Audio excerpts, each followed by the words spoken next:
Jamaah. Yeay. Oh jamaah. Iya. Alhamdulillah. Mana tepuk tangannya dari Bandung, Masya Allah. Oh dari Bandung.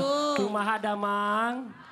Alhamdulillah, terima kasih banyak udah mampir ke studio Islami Tinda. Dan terima kasih banyak juga buat jamaah Islami Tinda yang di rumah yang selalu setia menyaksikan Islami Tinda. Masih di tema kita hari ini, buat yang baru bergabung kita ingatkan lagi temanya adalah lebih baik bertahan atau lepaskan. Nah sebelum kita lanjut, kita lihat lagi sebuah video tayangan. Kali ini tentang point of view ya atau sudut pandang dari ikhlas menerima kepergian mama. Ini di tayangannya. Bib, kalau yang namanya kehilangan ini Masya memang Allah. luar biasa. Mungkin semua yang nonton juga pernah mengalami yang namanya kehilangan. Betul. Mau itu kehilangan orang tua, kehilangan pasangan, atau kehilangan anak yang disayang, atau saudara. Ini Masya Allah. Tapi jika Allah mengajarkan untuk kita bisa ikhlas ya, melalui kehilangan. Tapi kenapa banyak orang ya, yang mohon maaf Bib, masih belum bisa menerima. Bahkan ada yang gak semangat hidupnya jadinya. Nah ini apa yang harus dilakukan? Mau izin penjelasannya? Tepuk tangan buat guru kita Habib Muhammad Syahab. Begitulah orang hidup di dunia. Ad-dunya humumun wa kurubun wal akhirah darul hana. Begitulah dunia. Dunia ini tempat ujian. Dunia ini tempat kehilangan. Ini titipan dari Allah Subhanahu wa taala. Mungkin kalau kita ibaratkan tukang parkir. Contoh misalnya Ustadz Maulana pada saat itu jadi tukang parkir. Contoh. Ketika beliau jadi tukang parkir, semua kan orang itu nitip mobil. Mobilnya bagus-bagus lah, mobil yang mewah-mewah. Benar, Masya Allah. Wah, apakah Ustadz Maulana penantang sombong? Enggak. Ketika orang yang datang ngambil mobil ikhlas. Ketika orang yang datang lagi ngambil mobil mewahnya ikhlas. Kenapa? Sebab lillahi ma fis samawati wa ma. Nah, semuanya kita ini milik Allah Subhanahu wa taala. Kita sayang kita punya orang tua, Allah itu lebih sayang. Kita sayang punya keluarga kita, Allah itu lebih sayang. Kita sayang dengan harta yang dititipkan oleh Allah Subhanahu wa taala, tiba-tiba diambil jadi bangkrut, Allah itu lebih sayang. Jadi semua orang yang tidak ikhlas ketika sesuatu itu diambil oleh Allah Subhanahu wa taala karena dia merasa memiliki, itu yang bermasalah. Karena bukan punya dia. Kalau kita merasa dititipi berbeda. Ada orang yang merasa memiliki, ada orang yang merasa dititipi. Anak ini titipan, sedih pasti, nggak mungkin nggak sedih. Sudah sayang, sudah cinta, Masya Allah. Mudah-mudahan keluarga kita, anak-anak kita, Allah Subhanahu wa taala panjangkan umurnya, sehatkan badannya, diluaskan rezekinya. Tapi itu semua titipan dari Allah Subhanahu wa taala. Ketika Khalik, Allah Subhanahu wa taala Al-Malik ya, yang maha memiliki atau yang maha kaya, Masya Allah, yang maha raja semuanya mengambil titipan tersebut. Terima kasih. Kita lakukan apa supaya ikhlas? Terima kasih ya Allah, kau sudah mau menitipkan kepada aku. Mohon maaf titipanmu aku tidak jaga, kurang sempurna menjaganya. Ketika engkau ambil maka hakmu ya Allah. Harus kita seperti itu. Kenapa? Karena semuanya adalah titipan, bukan yang kita miliki. Artinya yang kita miliki hanya sementara saja kita hidup di dunia. Makanya ulama tadi mengatakan ad-dunya kurubun humumun wa kurub. Dunia itu tempat bala, tempat ujian, tempat titipan dari Allah Subhanahu wa taala. Nanti senangnya bagaimana titipan itu akan dikembalikan lagi kepada kita. Wal akhirah darul hana. Makanya akhirat itu tempat yang tenang. Masya Allah gitu ya. Jadi semuanya segala sesuatu titipan. Semua titipan. Punya Allah. Jadi kalau seandainya diambil lagi jangan marah. Jangan karena marah. Allah lebih sayang dan lebih Betul. berhak dengan apa yang tadi kita sayang itu. Sedih boleh. Sedih boleh. Masya Allah, makasih banyak Habib. Tepuk tangan buat Habib Muhammad Syahab. Kita lanjut, sekarang waktu kita mau kasih kesempatan jamaah buat bertanya sama guru-guru kita. Tapi sebelumnya kita masuk dulu ke segmen Tanya Dong Ustadz. Kami semua tanya dong Ustadz. Yang mau bertanya boleh silakan angkat tangannya. Masya Allah, dari sebelah mana? Oh sebelah sini dulu nih Ibu. Silakan Ibu, mic-nya ini sebelah sini Ibu. Iya, silakan perkenalkan dirinya.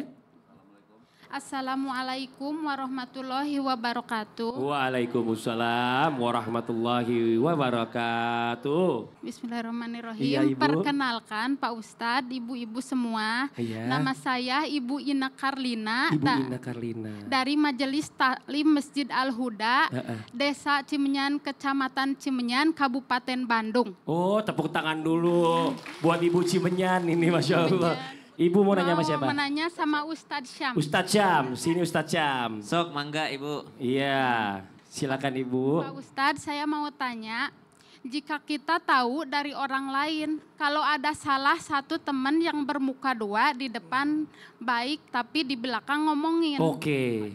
Sebaiknya tetap bertahan berteman atau dilepaskan. Oh gitu. Kenapa Bu emang ya soalnya? Soalnya kan orang ketiga yang ngadu ke kita, jadi bukan kita sendiri yang dengerin omongannya. Oh gitu. Begitu Ibu ya.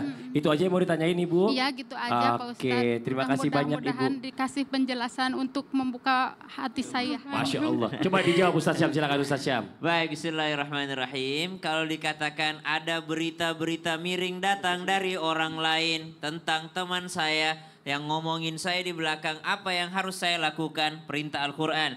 Ya ayyuhalladzina amanu in ja'akum fasikum binaba'in fatabayyanu.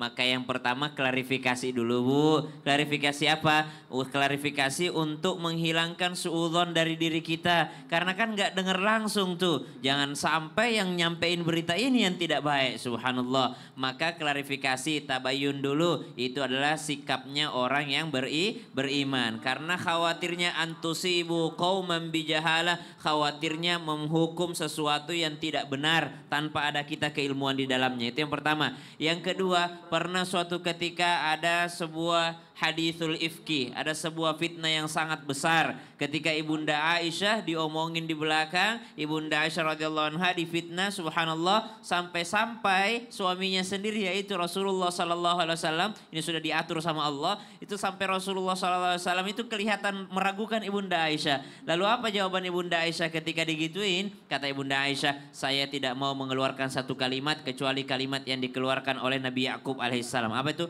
Fasabarun jamil. Sabar itu jauh lebih baik. Sabar itu jauh lebih baik. Maka ketika beliau bersabar, langsung turun ayat untuk membela Ibunda Aisyah radhiyallahu anha wardoha. Maka apa yang kita lakukan? Lepaskan atau bertahan? Kalau kita bertahan membuat kita sabar, bertahanlah. Tapi kalau dilepaskan membuat kita lebih sabar, maka lepaskanlah. Jadi ini pilihan aja. Karena dengan teman itu bukan mutus silaturahim namanya. Tapi kita mesti pilih-pilih teman. Karena teman yang soleh sangat berpengaruh dengan agama kita. Teman yang tidak baik juga sangat berpengaruh. Bukankah nasihat ulama salah satu obat hati itu adalah berkumpul dengan orang-orang soleh. Jadi kalau berkumpul bukan orang-orang soleh, justru orang-orang toksik, orang-orang yang membawa gosip ke sana kemari, orang-orang yang membawa fitnah ke sana kemari, maka khawatir membahayakan agama kita. Nabi SAW ketika menilai orang, beliau katakan almar'u ala dini khalili. Seseorang itu dinilai dari agama temannya. Berarti penting sekali memilah-milih teman. Ibu emang berapa kali ada dengar berita itu Bu?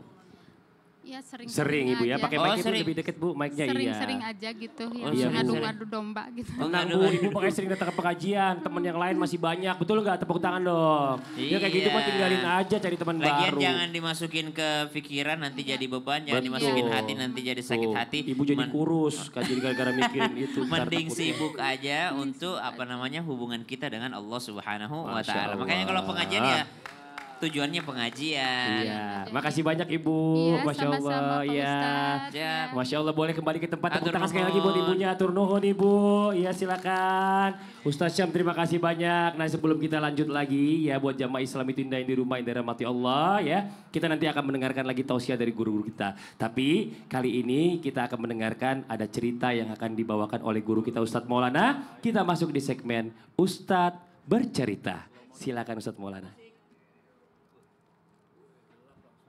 Kisah ini adalah kisah Sahabiyah, seorang sahabat Nabi dalam kalangan wanita.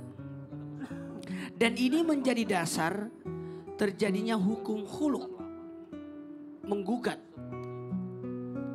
seorang menggugat suaminya. Siapa dia? Habibah binti Sahal dan suaminya Sabit bin Qais.